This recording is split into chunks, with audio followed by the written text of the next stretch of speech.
161st Street, Yankee Stadium. Swung on a hit in the air. The deep center. Gets back. Away back. She is gone.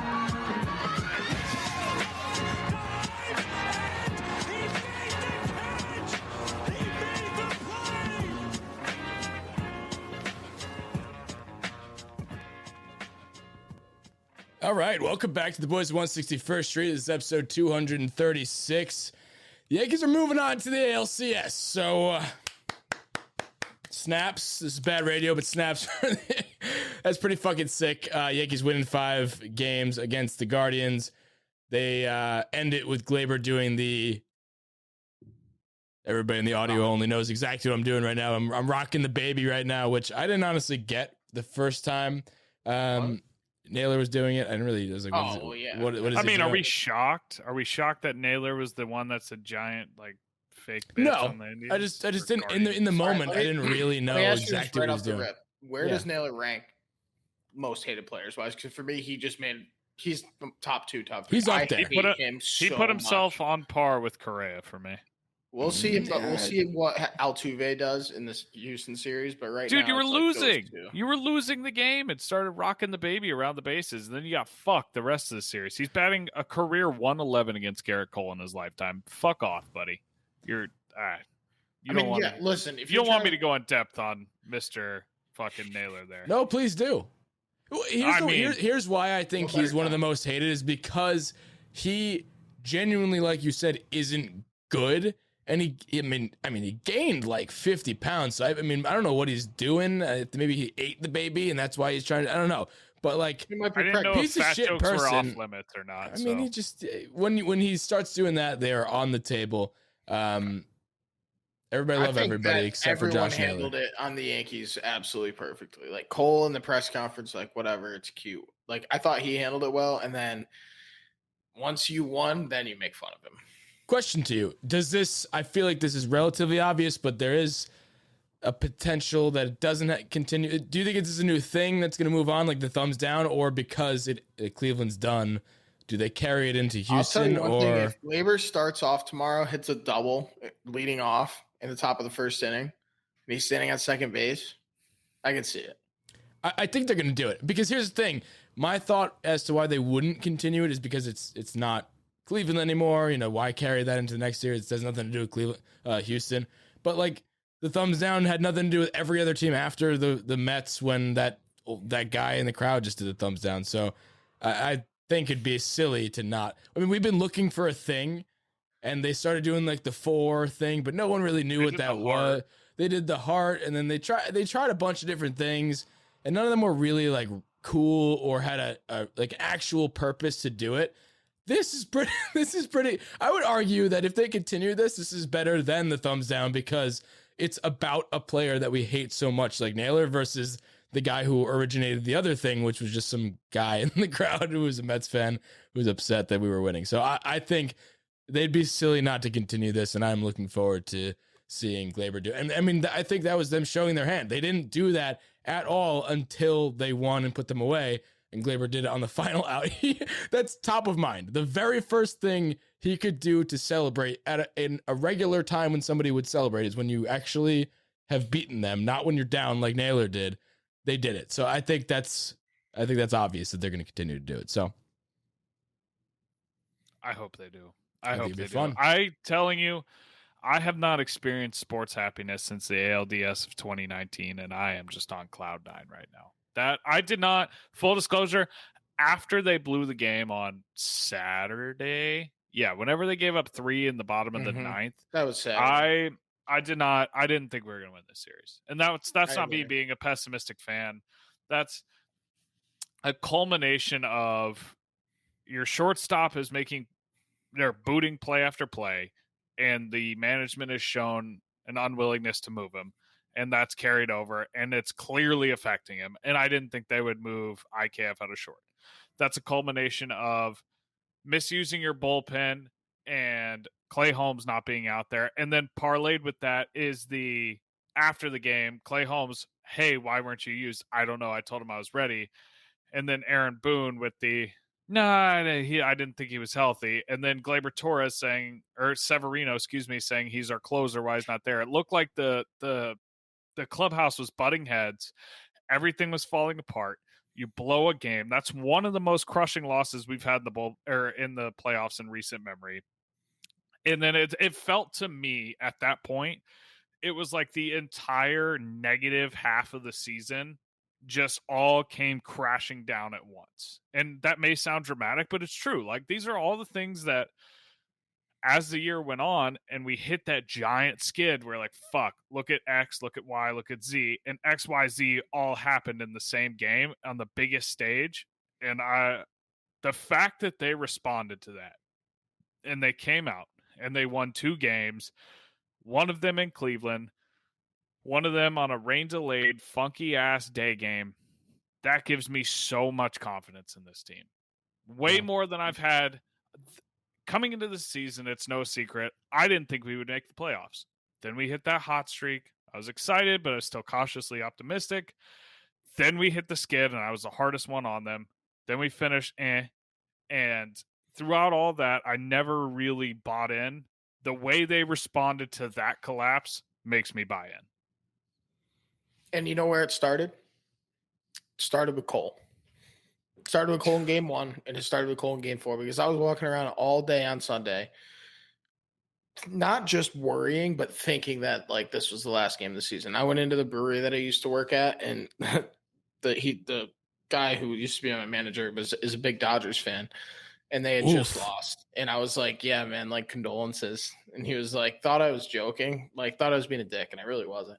But he was like, time the Yankees play tonight, and I was like, oh yeah, their season's gonna end in like 8 hours or so.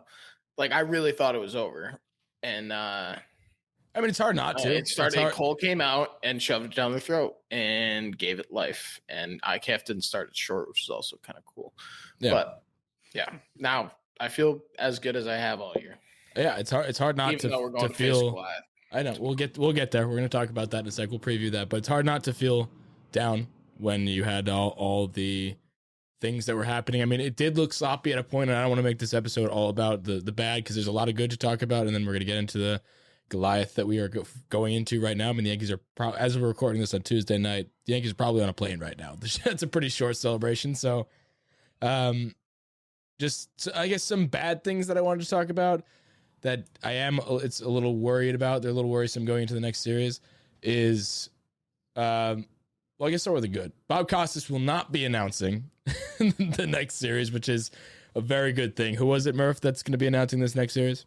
Brian Anderson and Ron Darling. So the color commentator from the last series, Ron Darling, is still doing it, but it's Brian Anderson who called the Mariners Astros series, and apparently he's called some Yankees ALDS CS in the past. So familiar voice. And they were good. They were very good for the for the Houston series.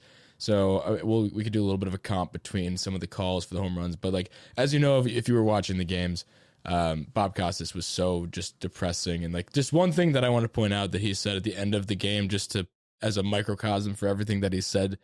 I mean, he just sounded like, I know everybody's seen the memes too, just like, oh, Bob Costas sounded like he just like announced that like 9/11, like he just sounded like he was just not announcing an MLB postseason game. Like, I didn't have that same feel like Joe Buck announcing. Say what you want about Joe Buck, but he makes baseball sound fun. It just sounds like October to me.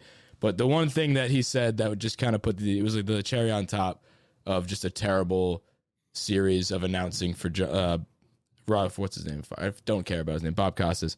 He said right after we won and moved on to the ALCS, he said, a celebration, but a subdued one, as they were expected to do this. And it's just like so unnecessary. There's no point. You could just celebrate for a second. I know you're not a Yankee fan, whatever. It's for the fans. It's for us. Like, I want to feel juiced up, and just like anybody, the ones that aren't Yankee fans that don't need to, like, we don't need juicing up, but other people, like, just be excited about it. Like, get the ratings up a little bit. It's not like, what's the point of that? There's no point. Well, the whole series, he was trying to tell the tale and like paint the picture of the Yankees being the big bad, spend a lot of money, hit a lot of home runs, and then, you know, Cleveland being the underdog that gets a lot of base hits, is really young, doesn't spend a lot of money, doesn't strike out, doesn't hit home runs. And it was supposed to be sort of that two contradicting styles. And he was obviously kind of a homer with Cleveland, in my opinion. Like, Yeah, I mean, A lot of the people, Yankees are a the lot of villain, people said fine, that Bob but- Costas was a big Yankee. He grew up a Yankee fan, and a lot of people, because I thought so too. That especially Ron Darling, like I don't think that one's Well, very Darling, much. yeah, definitely. Well, I mean, he's a Mets, he's a lifelong Right. Met, but I didn't. I guess looking back on it, maybe Costas is just that fucking boring, where it makes it sound like a Cleveland fan. But Well, I think just that he was making maybe objective comparisons, but the way that the Yankees are portrayed literally in movies, like you watch Major League, which is the perfect example because it's Cleveland versus Yankees. Like they're the big bad Yankees that have a power hitter that is like the best in the league, and they're spending a lot of money, and they're the Yankees, and they're the villain. And I feel like the way he was saying it maybe played into it, whether it was intentional or not. Yeah, like it sounded like he was so anti-excited that he was like pumped whenever the Guardians would do something. He wasn't really making it like super exciting for them either, but it sounded like he was actively upset when the Yankees moved on or even just did anything successful. So I'm glad to be done with that. I don't want to harp on him too much, but that was just really miserable to listen to. There were some points where I just wanted to turn it off. But I watched half the game today on the MLB Network Spanish broadcast, so I didn't. Did you actually? Yeah, I can't. I mean, he was that fucking boring. Like, I can't understand really what they're saying, but at least it's exciting. they get into it, so I don't blame you. That actually sounds like a fun time. If the next broadcast starts to suck, I might flip to the ESPN 8 de Ocho, not the 8 de Ocho, the Espanol version. 8 de Ocho is something. No, the ESPN, they had Ocho Day the other day. Me and Damon were watching the slippery stairs competition. I'm not sure if you guys tuned into that, but sounds like Wipeout. it is basically Wipeout. They just had inflatable stairs that were really steep and like They had like kids throwing balls at them, and they shit. had kids throwing balls at them. They had so you did tune in, and then they had they just put like literal lube on the stairs, and it's like first person to the top wins. And like if you started to fall, you would just get real big and try to knock everybody behind you down. It was very funny. So I have to tell you, I think I'd be very good at that game. I think you would be too. I think if we had all four of us going up a flight of slippery stairs, I think you would probably be my number one pick. I disagree. I think Damon would not be. No, Damon would be good. Damon is he's got sneaky. the legs though. It doesn't matter. Damon's good at everything he does. Yeah, but he had a whole leg issue from when he played rugby. Oh, and I'm going right for that leg. Yeah, you better believe it. If you don't take out that leg, though, Damon's winning in 5 minutes. That's Okay, but that's being taken out. It's a game of stamina too. Anyway, enough about the slippery stairs. One thing I did want to bring up, like I was saying before, that's a little bit just not. It wasn't great, and it made me feel like we weren't going to win. After that point, obviously we got walked off on. That was a pretty low point, but just throughout the series, a lot of things did look sloppy. Obviously, the managing situation, it seemed like Boone obviously was getting outmanaged all the time, whether it be with the bullpen. Obviously, the bullpen of the Guardians is superior to ours, so it's hard to outmanage a person who has Class A, Karinchak, and others. So I don't know, but throughout the series, the errors in the field, I think that's just something that I had enough watching. I mean, Hicks not calling the ball in left field and then getting hurt. I hope he's okay, but I'm kind of glad he won't be playing. But I guess the alternative is Marwin. But then again, that opens the can of worms. We don't have any updates on the roster. We don't Peraza or I don't know, Benintendi could be on that roster. They're saying Benintendi had some tightness and soreness in his hand, so it doesn't look like he will be. Either DJ is going to be back and healthy, which hopefully, and or Peraza is going to be on that roster. Now that you're willing to put somebody else to shortstop, there's no reason to not have Peraza playing short. And they just benched IKF, so I think that's one of the same as what you meant. But IKF will still be on the roster probably, but IKF can't start a game. No, he can't. IKF can't start a game in the CS. I think that's obvious. I think so too. Right. And my question now to both of you is they just benched him. So does that open the door for not even having him on the roster? Because we talk about this all the time. We talk about, getting somebody. Wait one sec. But because we talk about what gets you on the roster. It's being really good at one thing, and he can't be a defensive replacement. If he's not starting, I'm saying he can't be a defensive replacement because we replace him for defense. He's kind of fast, so that could be one reason why he could potentially be a base stealer, a pinch runner. He's not going to pinch hit, so like I don't could pinch hit. What, to get a single, I guess He that could would pinch be hit. all. If I have a man on second and no outs, I'm completely fine with him pinch hitting. There might be better options, but For Trevino or for Trevino, yeah. Okay, well that's the And he's the second fastest player on our team, Okay. except for Castro. And You're so right. like I'm going to he tell you a provides few value things there, right too. now that come to my mind. That first thoughts on this situation going into the CS. If it was up to me, gun to my head, tomorrow, the infield that I feel most comfortable with is Oswaldo Cabrera at third and Peraza at short, and you run that out for Whoa. the CS. Cabrera Whoa. at third. He's played 15 games at shortstop in his career. What, He's so a you're third not- you're baseman not and a putting second Donaldson baseman in there in a trade. at all. Fuck no. All right. I'm leaving Donaldson there. I'm not. Donaldson sucks. But who's playing left? That Benintendi, if he's healthy. He's not If gonna be he's- healthy. If he's not, that changes the equation. But if Benintendi's healthy, Well, if doesn't he have to be Benintendi's healthy by tomorrow? Like when Yeah. they lock in the roster. So Yeah, but if Benintendi's healthy, he was facing live pitching. I know the recent reports Yeah, but where then felt he a little had soreness, but Yeah. I think that's very much up in the air. I think if Benintendi can go, you start him in left, you start Cabrera at third, and you start Peraza at short. And I think that's your best lineup you can roll out there. You can't convince me otherwise that Josh Donaldson's more valuable to this team than Cabrera. Well, that's not the point. The point is that I don't think Benintendi's healthy enough to start. I'm saying if Benintendi's healthy. So Any I shot- think that any might shot in be a World Carpenter? Series conversation. Carpenter's not going to play.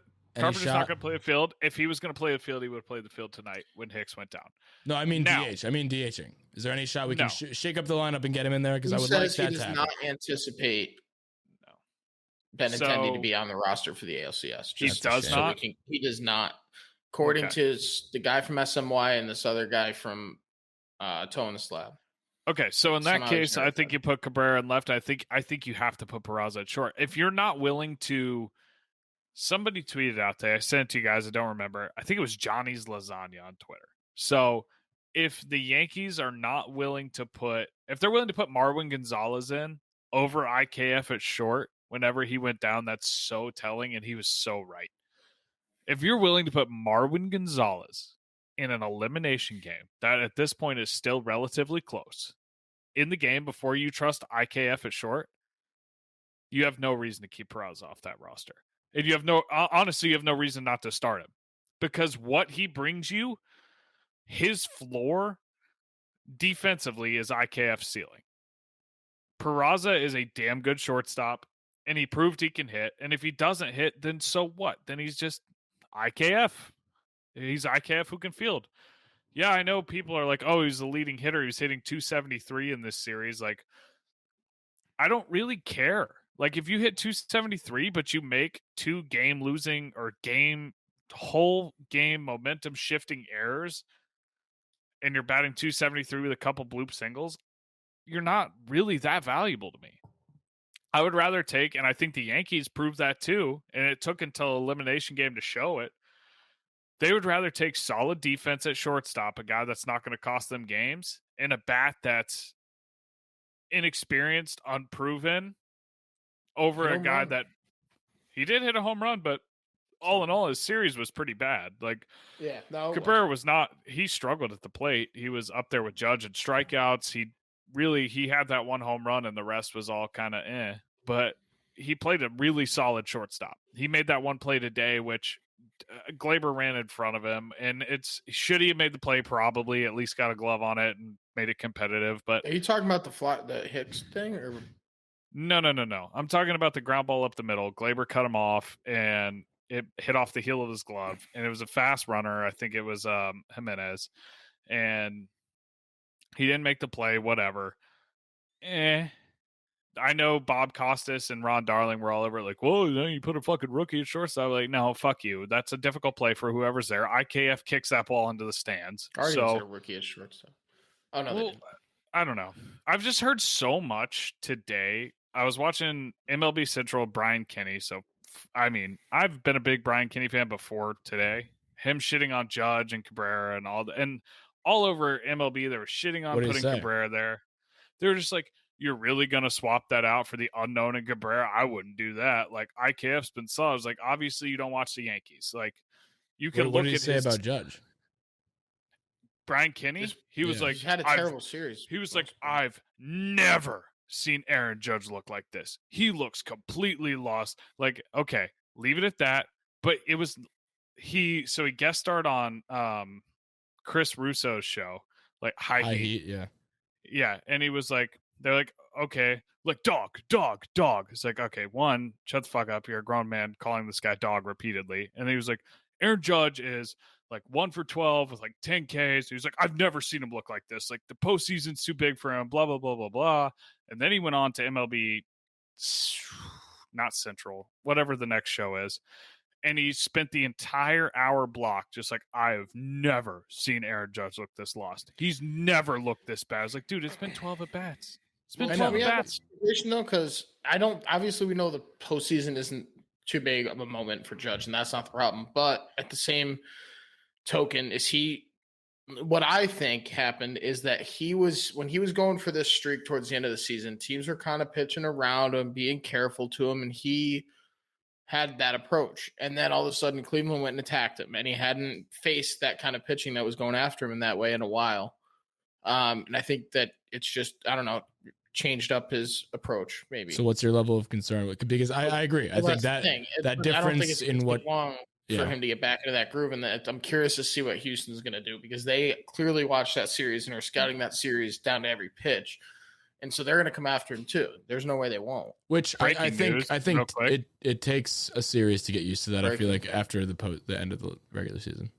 Breaking news. Not sure if you guys have seen this. We haven't mentioned on the show, but Aaron Hicks' season is officially over. Yeah. Also, breaking news: Wandy Peralta said he's good to go tomorrow. I didn't have this guy. Let's address that. Wandy Peralta. I mean, obviously he benefited from the off day in between games 1 and 2, which we still don't know why that existed to this point. Actually, I do know why. It was because of the TV situations. They didn't want whatever, but he benefited from. He pitched in every single game, and obviously he was the first person to ever do that in ALDS history. That's insanity. I mean, this type of thing probably hasn't ever happened where there was a day off in between games 1 and 2, and then there was a rain delay. It's just unfortunate, and a lot of the Indians or Guardians fans, were upset about it and were calling that it was rigged, that they called the rain. The MLB makes that decision. MLB makes that decision, and everybody was calling it rigged by the MLB, just favoring the Yankees. Did we not know? It was did we not know that it was raining? I live in Upper Manhattan. I live 10 minutes from the stadium. I walked outside. It was confirmed raining. It was raining for a while. What they did to the fans is different. What they did to the fans is kind of fucked up, because I feel like knew the entire time that they were going to cancel it. And even if they didn't think they were going to cancel don't let them sit there for 2.5 hours, pay all their money for drinks, get all nice and fucked up, like treat it like a bar. Like they spent all those fans. The alternative is just calling it. They were really trying to fit the game in, and they thought that they had a break at 9:30. And that was what the rumor mill was going around. And then the weather forecast changed enough to make them call it. They didn't provide any updates, which was completely wrong. I agree. I agree wholeheartedly. They should have had those meetings every 30 minutes, and they should have came out and said what they were considering, whatever. And they could have given a best case scenario and a worst case scenario. No, they could have certainly communicated differently. I wasn't there, obviously. Yeah. And I also don't think it's. I don't think that they would have called the game any earlier. They were trying to fit the game in. I know.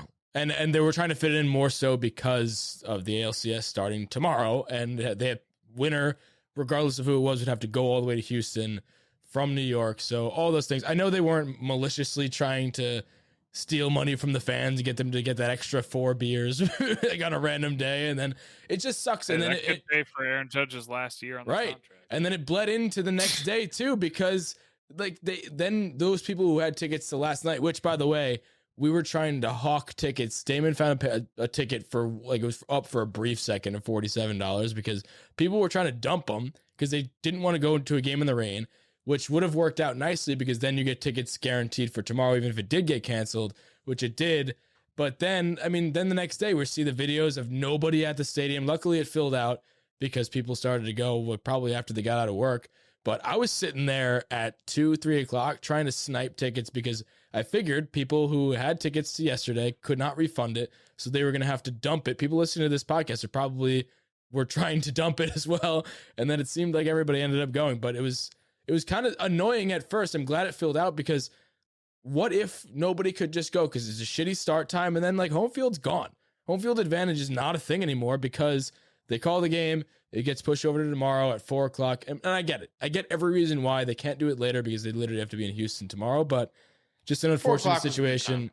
I know. Unfortunate. And I'm glad we were able to get out of it alive. But let's talk about a little bit of that, a little bit of the rain delay situation, how it messes with things for not only game 5, but also for the next series. Because now we have... I don't think it really does. It does. It impact. I mean, game 1 starter is going to be Tyone instead of Nestor.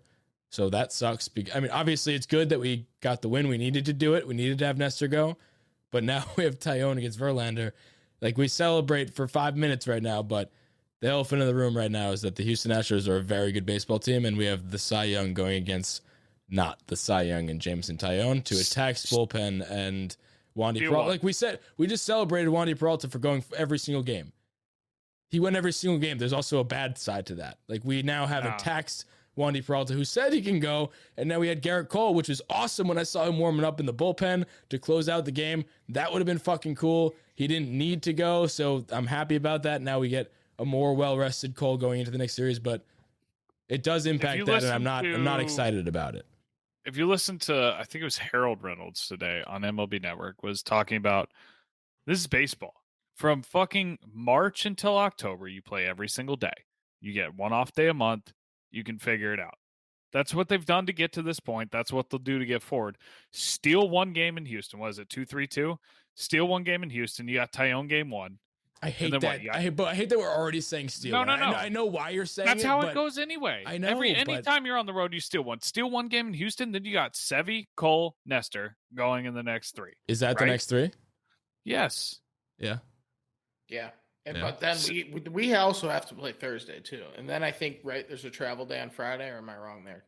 I would assume, but there wasn't. We had 1 and 2. There's no game off. There's no off day between game 1 and 2 like there was in the CS though. No, you play 1, 2, 3. So Sevy's going to be on what? Sunday, Monday, Tuesday, 4 days. So he'll be on full rest though for the Thursday. Yeah. So that's what I'm saying. Then we're back on track though, right? You're only playing one game behind, and the bullpen is doing exactly what they've done the entire season. And on top of that, you've got Domingo Germán, who hasn't thrown an inning. You've got Castro, who hasn't thrown an inning. You have Ron Marinaccio coming back tomorrow, who hasn't thrown an inning. Like, you've got Clay Holmes, you've got Clay Holmes, who's thrown. He had a day off, and then today he was lights out. He threw like 12 pitches. You got Wandy, who apparently has nuts of steel and can go every day. Like, he's gonna get some awards on the 161 awards episode after the season. My thing is, I don't think there's reason to press a panic button, especially on our bullpen. We got that unexpected day off. It sucked and it was annoying and it fucks up travel plans. And there's they're not going to get to Houston until 3 o'clock. It's a 4-hour flight tomorrow. How do you know that? Or tonight, because I just booked mine. But so for those listening, Chandler just booked a flight to Houston to go to the first game, and you're also going to game 3 too. So, are you still going to game 3 with us? Sure. I told you that. I didn't know what game it was. It's home game 1. You said, "Do you want to go to a game?" They have the tickets already. We're going to that. So, but you're well represented in these playoff games, and I absolutely love it. But like, my thing is, we're acting like this is some crazy thing. Like, oh my God, they've played 8 games in 9 days. In the regular season, they played 26 and 25 days, and they went like 20-6 in that time span. I think we're way blowing it out of proportion because the stakes are so high that we immediately go to panic. But if you look back on how we got here in the first place, this is what we did. You go and you play a full schedule. You start guys like Tyone. You start guys like Domingo. You start guys like RIP Jordan Montgomery. And on top of that, we're getting our best reliever back. He's coming back tomorrow. He hasn't thrown in a month, give or take. That's concerning. What are we going to That's get? not concerned. No, I'm saying what Marinaccio are we going to get is what I'm. There's You're- a flip side to both things. I understand what you're saying. No. I'm No. saying there's a flip side to what you, and the reason why people are concerned, and I'm just playing devil's advocate here. I agree with what you just said about, this is how you play baseball. It's going to be fine. We are overblowing it a little bit, but when you see Tyone game 1, I think that's probably a reason why everybody's freaking out a little bit more, because you see Tyone versus Verlander. The ripple That's also effect. probably going to be the matchup for Game 5. That's my point. So they are guaranteed to get at least 2 Verlander starts, and we are not guaranteed to get 2 Cole starts. So that's a part of that. But I think the biggest thing that goes our way that people aren't talking about is, and I was talking about this with somebody at work, honestly, today, is like, what's the benefit? Because everybody, and even Alyssa was talking about this too. She's like, what's the benefit? Who wins in a matchup where, like, since things are getting moved and people are well rested, and like the Astros are well rested now. That's a good thing and a bad thing, because their bats are well rested, yeah, but the bats are also rusty. So like, it's at what point is the rest a good thing for the bullpen? Obviously, you need to like get more bullets in the arms there. So like that rest is a clear good thing. But rest is a good thing when you can start your Game 1 pitcher, Game 1. But I would argue, I would argue that the bats being rusty is a legitimate thing, and I think that's our advantage. So I think the two, they didn't play in the wild card series and they came out hitting.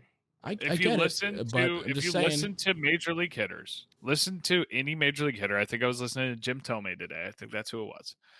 But they talk about how when you're in a rhythm and you're cruising, you're feeling good at the plate, 2 to 3 days off is all it takes to throw off your timing. And I mean, I trust Jim Tomei. He's hit, 600 home runs? Have you hit 600 home runs? This is a guy that said, I don't know. He said the hardest thing 700 in baseball was coming back from the All-Star break feeling hot. He said you take 5 days off, your entire rhythm is completely gone. So Yordan Alvarez is going to suck, is what you're saying.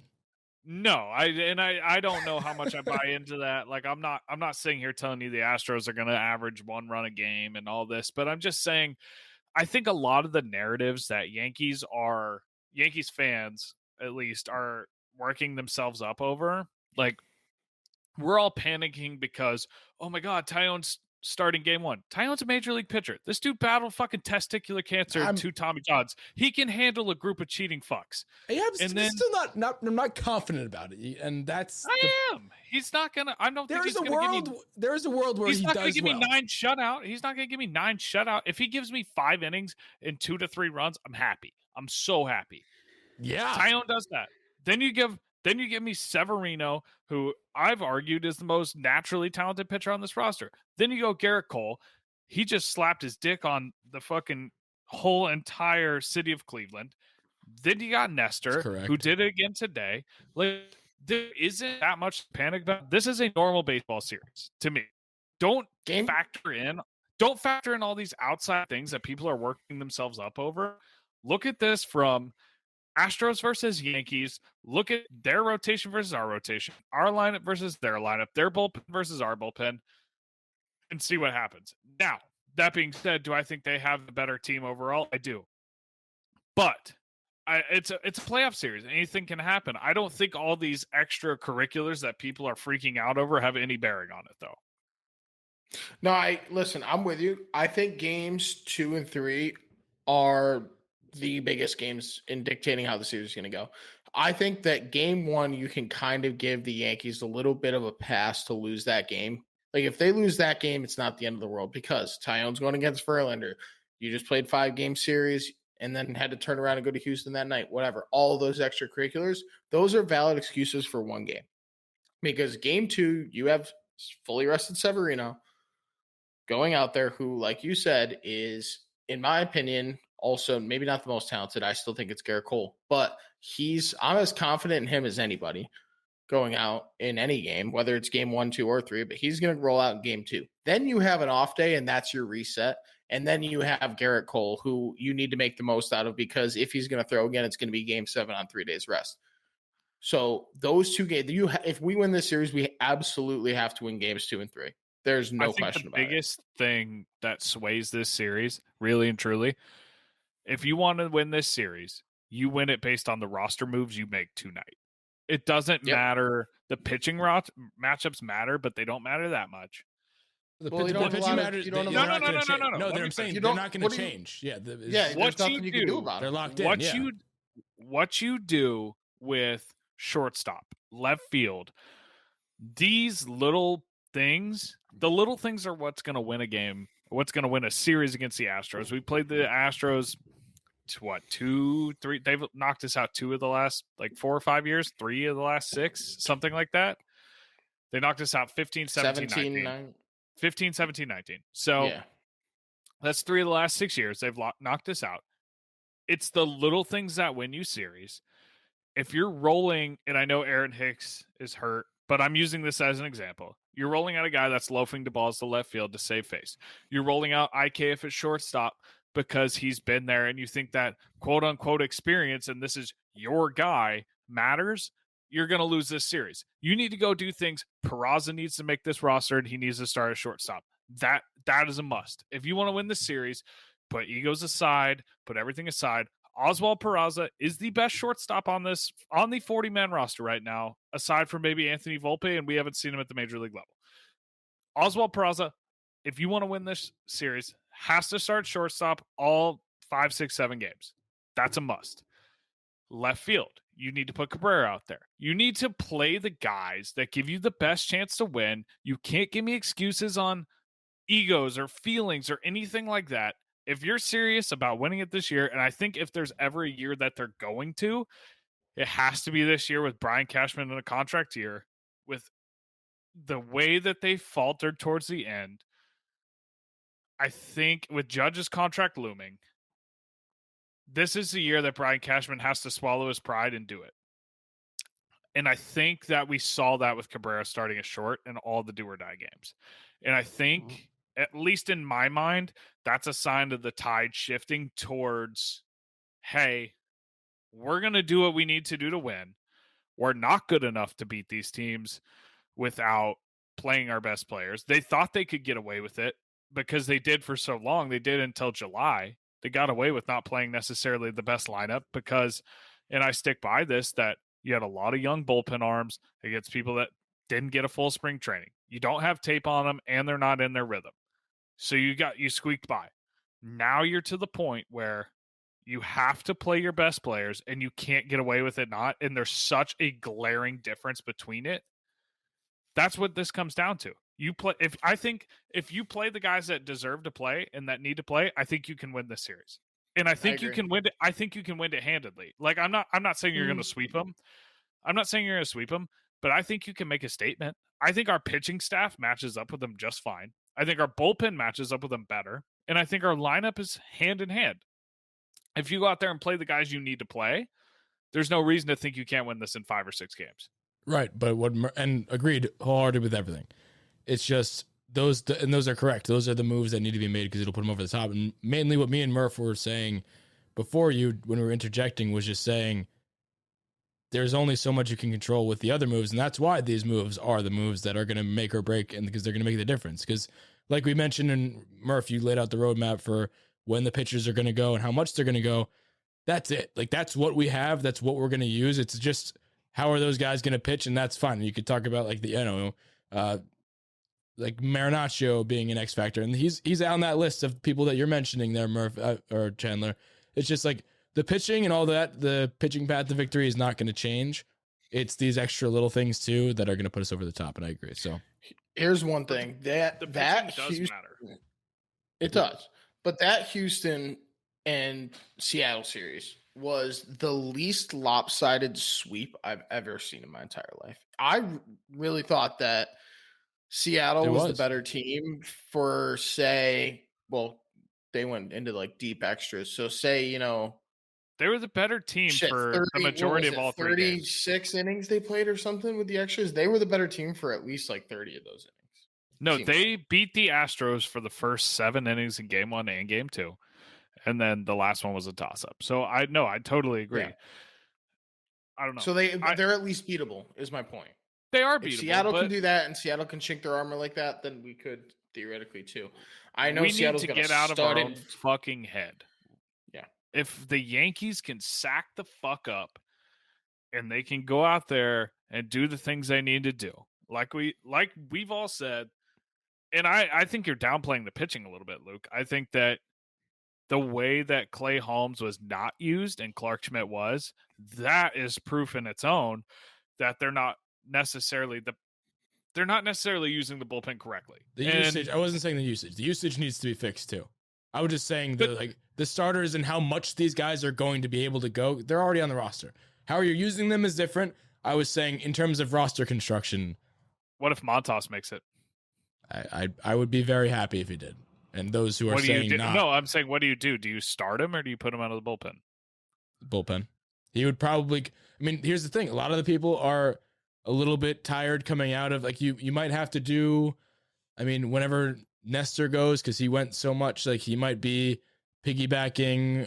You might combine a Montas and a Nestor, a Montas and a Domingo. Like, that might be how it has to happen with him. I don't trust him starting his own day. I think it's probably going to be something similar to like what they tried to do with Savale today. Is that fair? They wanted Savale to go like get 6 to 9 outs, and I think that's what we're going to. Did he do that? No, he didn't do that. I'm just saying. I think that's going to be the expectation or the hope for. I don't think you can hope for anything more than that from Montas if he's on the roster, which I think he might be. Yeah. That one's. I'll be worried when he's pitching, but one of two things is going to happen. Either he's not going to have it and he's not going to get 6 or 9 outs. But if he gets to 9 outs, it doesn't allow a run. They're going to keep going. Which is yeah. Like, it's going to be one or the other. It might be an experiment. It might be desperate. But if it's we going don't to be an if experiment. we have another option, I'll take the other option. I don't know. I don't know. I think. I don't know. We're talking about Game 5 if Tyone gets blown up. It's the only time he could possibly be pitching. Well, I know. He might come out of the bullpen in any game, is what I'm saying, is that he's not going to have a slated. Maybe it's not just how they used Savale today. Maybe he might just come out in any time. And if anybody gets blown up, he might be coming out of the pen, which I don't personally like that scenario, because if we're getting blown up and then you throw in a wild card of somebody who's just coming off an injury and didn't look particularly good when he was out there, then that doesn't look good. So I don't know how they're going to use him, but I do think if he's available, they will use him. I think his role would be you've got a close game and you have a free swinging Astros player, a guy that strikes out a lot, and you're not trusting him to get necessarily innings, but you like the matchup because Montas buries that splitter, and when he's on, it's a good pitch. Get a free swinging Astros player up, and maybe there's guys on. Maybe I don't know the situation, but say there's 2 outs, a guy on first and second, and you have one of the Astros players. I don't know all their stuff and how their chase rates and everything off the top of my head, but you get a guy like that up that's susceptible to balls out of the zone, and you bring in Tyone, who, assuming he's healthy, pumps upper 90s. And then you can mix in that splitter that dives into the dirt, and then you can strike out a guy to end the inning, and you're not tied to that 3-batter rule. That's kind of his perfect role. And maybe that doesn't sound like he deserves a roster spot, but that serves a lot more of a purpose than a guy like, and I say this like Licky, and I say that kind of hat in hand because Licky's served a purpose this year and he's done a fine job. He didn't pitch an inning in the CS. Exactly. DS. Exactly. So they clearly don't trust Licky in high leverage spots. Neither did Castro, neither did Herman. There's a lot of guys that didn't really get the innings. But if you need 1 out and the game's on the line, I'm not saying I necessarily trust Montas, but in the right situation, he's got the stuff to get a big strikeout in a big moment. If he's healthy, he's worth the roster spot. I don't think they need to find a spot to put him in the game. I think DJ makes the roster? Side note. They said before the game that it just seemed good. So I hope so. I don't know if he's starting. I don't know. I wish we had him desperately. We need him. He'd be a great guy to lead off because, I mean, I think Gleyber's a great player. I don't think leadoff's his best spot, personally. I think DJ would do a better job. But if he's not healthy, then don't give him the spot because then you're limiting even more. So I want to talk about. I would take him on the bench real quick over. I mean, well, think about Over this. Hicks is gone, and you're going to have to fill that spot. I think that spot goes to Peraza. The next spot you're trying to fill is a guy like Marwin Gonzalez, who got 2 at bats, I think, today. Maybe no, he got 1. He struck out. One. He got 1. It was an ugly strikeout.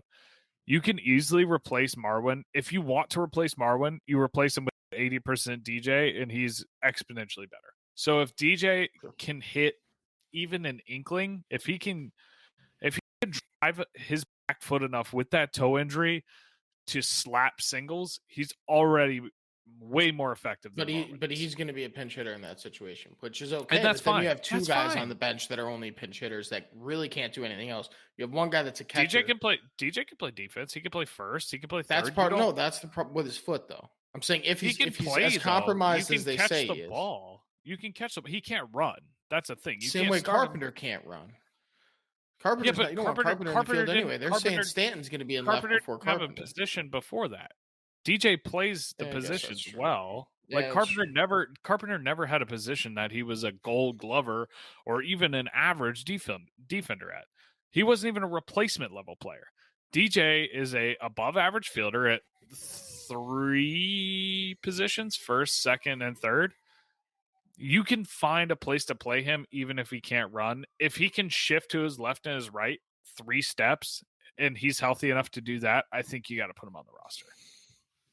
Can we talk about another guy right now who has been making kind of waves? Please do. You want to talk about the person who among active remaining not eliminated players is second in OPS?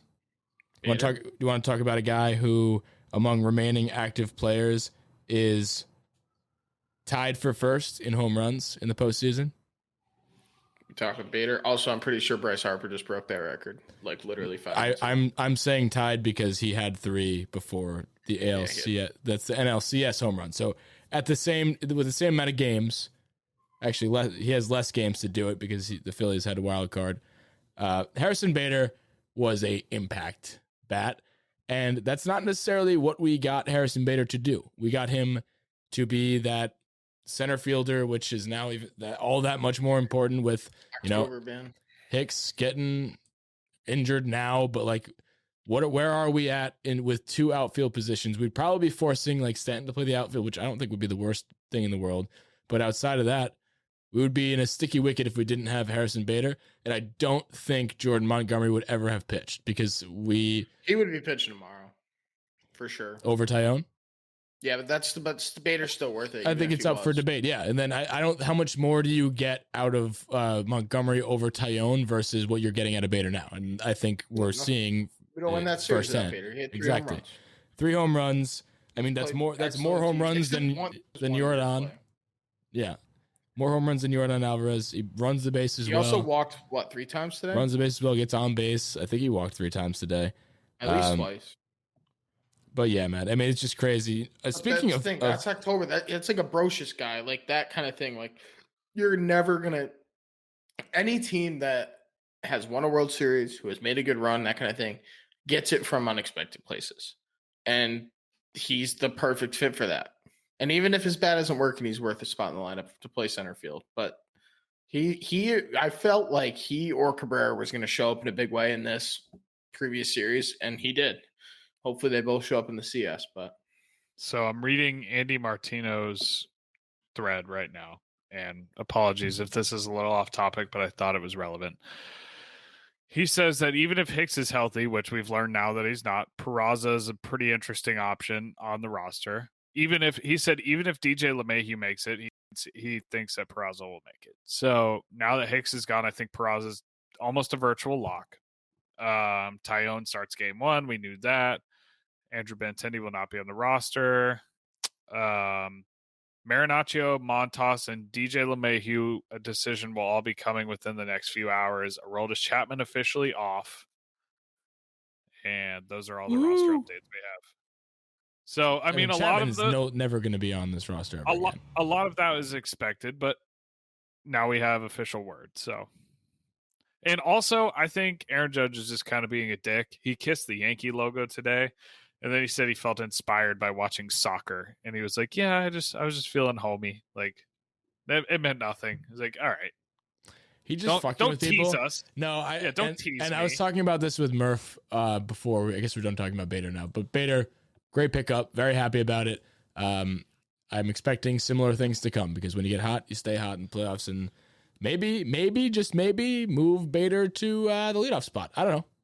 No, No, Don't mess with okay. it. Don't mess with it. Nope. Okay, whatever. Double leadoff anyway. He's batting 9th. So shut that down. anyway, Well, no, he wasn't batting 9th. He was Hicks was in the ninth. first couple of games he was. Yeah, I guess first couple. Anywho, on that note, I did want to talk about this because we talked about it before we got on the air. I am a guy who reads into things a lot in terms of the Yankees.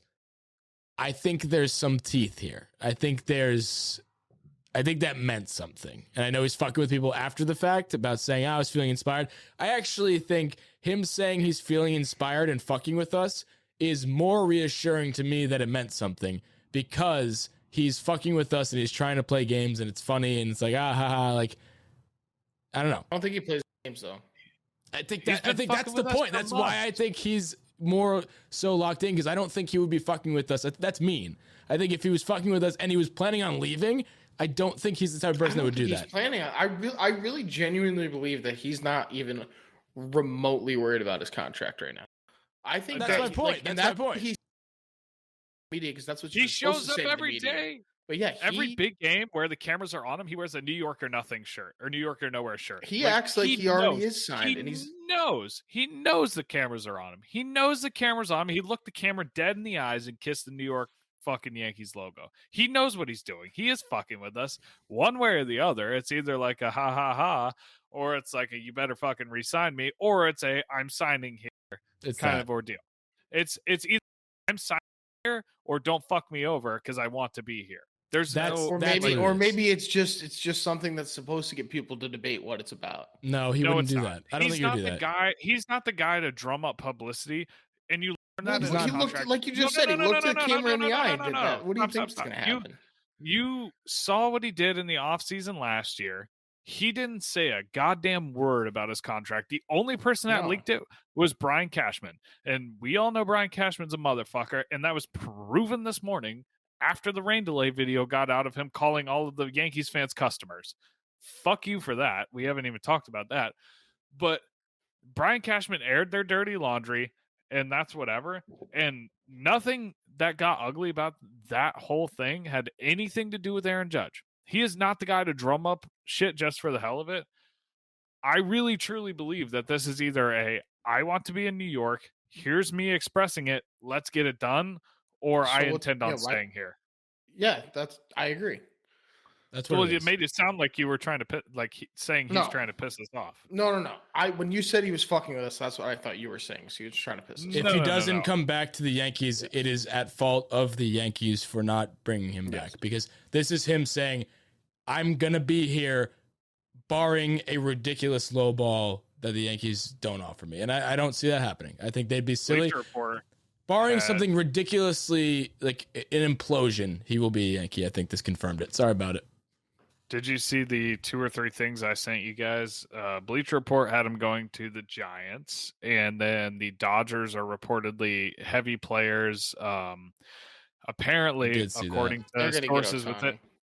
according to sources with inside the industry or whatever, the Dodgers are willing to let Trey Turner walk to make a big play at Judge, and then the Giants, since that there's a big rift within the locker room between Judge and front office, and if that were to get deeper than what it is, they're ready to offer him big money. So, I was talking to a friend at work who is a Giants fan, and we're talking about this today. And because we were talking about it, during the season among ourselves about how the Giants are probably going to be where he ends up because they have a lot of money to spend and they were good at the time, then they kind of sucked. So I wanted to get a temperature check on him, just saying you guys were supposed to do it. You guys were good last year. It would make sense because you have the money. You need a superstar. And I was like, how is that going now since you guys kind of blew it? And just, are you guys going to blow it up? Does it make sense for you guys to go after a Judge? And he said, yeah. He said, if Judge leaves, they're going to spend the money. So I think that's got legitimate teeth there. I'd be really pissed off if he goes to the Dodgers. But I think that's all for next year. I don't want to have that. Yeah, I don't want to have that that's all for conversation next year. December. I think No, I just think it's worth noting that he looked the camera in the eyes and kissed the Yankee logo. Yeah, absolutely. No, if you didn't bring it up, I was going to. All they got the pony up for him. Judge's wife and Rizzo's wife and all them, they're all friends. They have cocktails at the game. They have bagels with Luke in the morning before games. Exactly. Mm-hmm. Or they just wonder why the weird guy's staring at him in the bagel line. I stared at him the least out of everybody there. That's not true. I don't believe that. No. Yeah. I feel like we haven't talked about how big of a series win this is enough. I feel like we skipped over it to talk about the Astros because it's just the elephant in the room, and it's starting now. This was the thing that we've all anticipated all year long was Yankees versus Astros. This is the rematch. This is the year. Getting past the Guardians was no small task. People blow by it. And they were like, yeah, the Yankees should win this series. The Guardians are playing with house money. I don't think that's necessarily true. I think we drew the worst matchup we possibly could. We got a team that dinks and dunks with a solid bullpen that does all the little things right. They're strong in all the areas we're weak. I thought this was a tricky matchup, and they took us to the brink. I really and truly believe that getting past them is a huge indicator of where this team is. Like I said in the beginning of the show, I did not think they would beat this team. Not after Saturday. And I read another tweet from Andy Martino in that thread. He was in the locker room on Saturday. He said he has not seen a Yankees team look that deflated in a long time. And he thought the series was over. The fact that they responded to that and they came out and won 2 games, we downplayed that way too much. That deserves way more of emphasis than what we gave it. I think that's the kind of thing that this team needed. If the Yankees team, with the players we have now, is going to get over that hump, you've got to win a series like that. If we had gone in and swept them, they got cocky, rolled into the Astros series, I think we get our ass beat. I really do, because I do think they're the better team. But overcoming adversity like that, realizing that, hey, we can pull something from inside of us to win a series that we shouldn't, because they shouldn't have won that series after Saturday. They didn't deserve to, and they did. And they won it on the road, and then they came back and they battled that rain delay and they won it at home. That's got to prove something in that locker room. If you don't win it this year, I don't know when you will. This is the best I've felt about a team going into the ALCS since 2017. And I mean, obviously we're not making the ALCS every year, but how can you feel better about a team than what you do right now? Well, I know we're the favorites, but I mean, fuck, dude. We're not the favorites. What else do you want? In that series, we were the favorites. So that's the thing. And this is why I feel good about it, is because in that series, we were the favorites, but we all knew, the ones who watched Yankees games every single day knew that maybe the Guardians weren't the best team in the ALDS and coming out of the wild card, but they were the hardest team that we would have had to face. And despite adversity, took care of it. And the bats woke up a little bit enough, at least, against a team with really good pitching and a really good bullpen. No worse than Houston's. And then now you're going to roll into Houston with, now you're playing with house money, because nobody expects us to beat Houston. I don't think. I don't know what the odds are. I would guess minus 175 for Houston to win the series, if I had to guess. Probably. And maybe even more. I feel like 200 is a little too much for. No, 175 for a full 7-game series. Is fair. It's probably minus 140. There's no way. No, I think if it's minus 140, I think a lot of people are going to take that. I think they have every advantage. They have rest. They like everything on theory. Keep talking. I'm going to look. Go ahead, but they.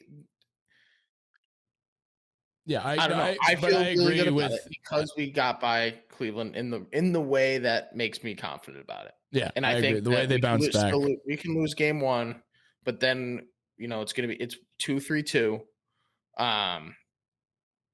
Right, that math adds up. Yeah, 2-3-2. So you can lose game 1, and then you got to win. Astros are minus 170. 170 on the dot. I'm a sharp.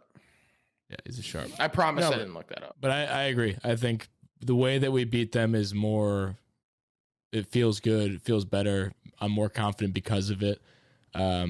Honestly, I'm more confident going into this series the way that we won in 5 than I think I would have if we won in 4 and didn't have a blow up or something like that. Like, if take away Saturday and we win in a 4-game series, I'm more confident in this team because they showed they can get back up off the mat once they're put down. So I think little fight. Yeah, they have a little fight in them because here's the thing. They will be down in this series. It will happen. They're not going to just sweep the Astros. They need to show that fight, and they did. So, and again, like you said, Chandler, it's not a slouchy team. Like this team, I think a lot of people counted out, and they were trying to play that narrative of like, oh, it's because they don't have a high payroll. They're all young. They're playing house money. It was like the 2017 Yankees all over again. But like, there was no need to make that narrative as big as it was because the team was good. Like the team was a very good team all year. They have guys like Jose Ramirez. They have guys like Emmanuel Clase. They're young. That's it. And that's why I think they're playing that narrative. I think it's because of Bob Costas. Fuck Bob Costas. So that's the end of that. Guardians are a great team. They have a very, very bright future in front of them. Kudos to you guys. Tip the cap to everybody but Josh Naylor. I'm pumped. I actually don't hate anybody on that team except for him. Yeah. No, I love really, Terry really, Francona really too. I do too. I really like the Guardians, and I've everything got a on that really team good, except for him. a really good friend of mine that's a Guardians fan, and I don't feel bad winning, but like seeing his heart break, and it's like this is every year, and now we're gonna go trade Bieber and all these guys. Like They probably are. They probably exactly. Are. That's what it's like. We talked about that in game 1, the preview of this series. We were like, wow, look at all the deals that they made, trading all their star pitchers and all that. And you know what? It's worked out very well for them, but it's a tough pill to swallow while it's happening. It's like, it's a different thing. In 2 years, it'd be like, wow, look at the guys we got for Shane Bieber. And now Shane Bieber is like just a mediocre pitcher, which he may not be. He may be very good, but one thing. No, it's going to be look at this Cleveland Guardians lineup from 5 years ago. How good would they be now? Because they're all 23. It's going to be like, well, here's Shane Bieber. He's the 3 starter on the Yankees, and now, now Peraza's hitting 380 on the fucking. Yeah, like they're going to win the deal, but today it sucks for Guardians fans. So pour one out for them again, except for Josh Naylor. I'm just super pumped for this. Chandler's going to the game tomorrow. Wild that's even happening, but he's going to be on the flight by the time you're listening to this. So hope you have a safe flight, Chandler. We're going to the game again. Chandler will be back in New York.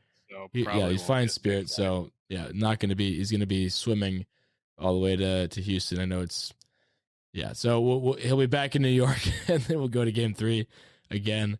Let's get loud. Let's have some fun. Series predictions. Can I just say one thing before we do serious predictions? I'm glad that because we were talking about it in the chat, like if today ended the way we thought it would after Saturday, today's episode would be a eulogy. It would be sad. The season's over. The following episode would be the 161 awards. I'm not ready to do that. I'm not ready to get into that stuff. I'm ready to keep talking about baseball. And I know those of you who we told everybody listening to the first episode, we said we were going to do episodes after every game. We just got extremely busy. People were traveling and things happened, but we're going to try and do that for this next series. It's a big maybe. We'll see, because Chandler's going to be in Houston, but we're going to do as many as we can. Just know we're thinking about you guys. But in terms of a prediction, Yankees in 6. Give me Garrett Cole game 7, 3 days rest at Houston.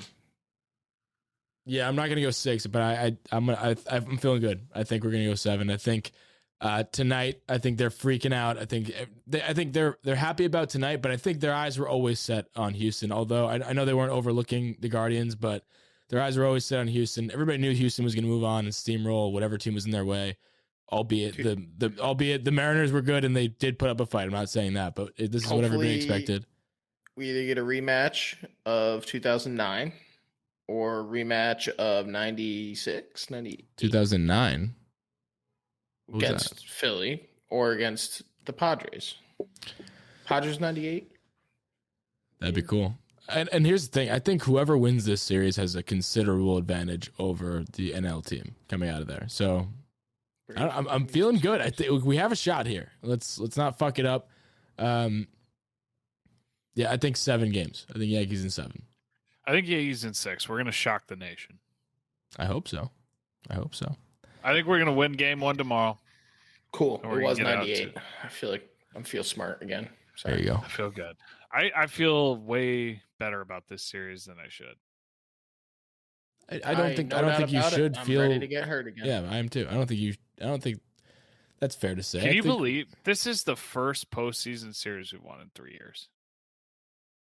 Yeah, if you told me that, I would have been like, no, 2000. Well, I guess you could count the wild card series in 2020, but this is the first time we've been past the series. Oh, okay. Well, this is the first time we've been past the DS in 3 years. I mean, I remember that. Then again, like I know we're the Yankees and we make the playoffs every year or almost every year, but like that doesn't happen for most teams. Like that is still. Yes, I know, but this is our baby Bombers window with Judge and all that. Like if you had told me in 2017. They should be running the table or going. If you told me in 2017 that we would never, if we wouldn't have made a World Series by 2022 and we'd only made the ALCS one more time, I would tell you you're fucking crazy. So Schwarber just fucking rocked that baseball. Holy shit! The Phillies are hot, dude. Yankees, Phillies. I just said. How about that? That's what I'm saying. 2009. I just said there'd be considerable advantage coming out of the AL. I don't think that's necessarily the case. The Phillies look good. Either way. Oh my God. Sorry, I'm on a delay. That was a bomb. That was a rocket. It went 488. I know you say 480? 488. What? 120 miles per hour, 488 off the bat to right field. This is bad radio. We're going to get out of here, but we're going to keep watching some playoff baseball. I hope we get some fireworks at the next Yankees game. That was fucking crazy. We'll see you guys there. If you guys are at the games, hit our DMs. We'll be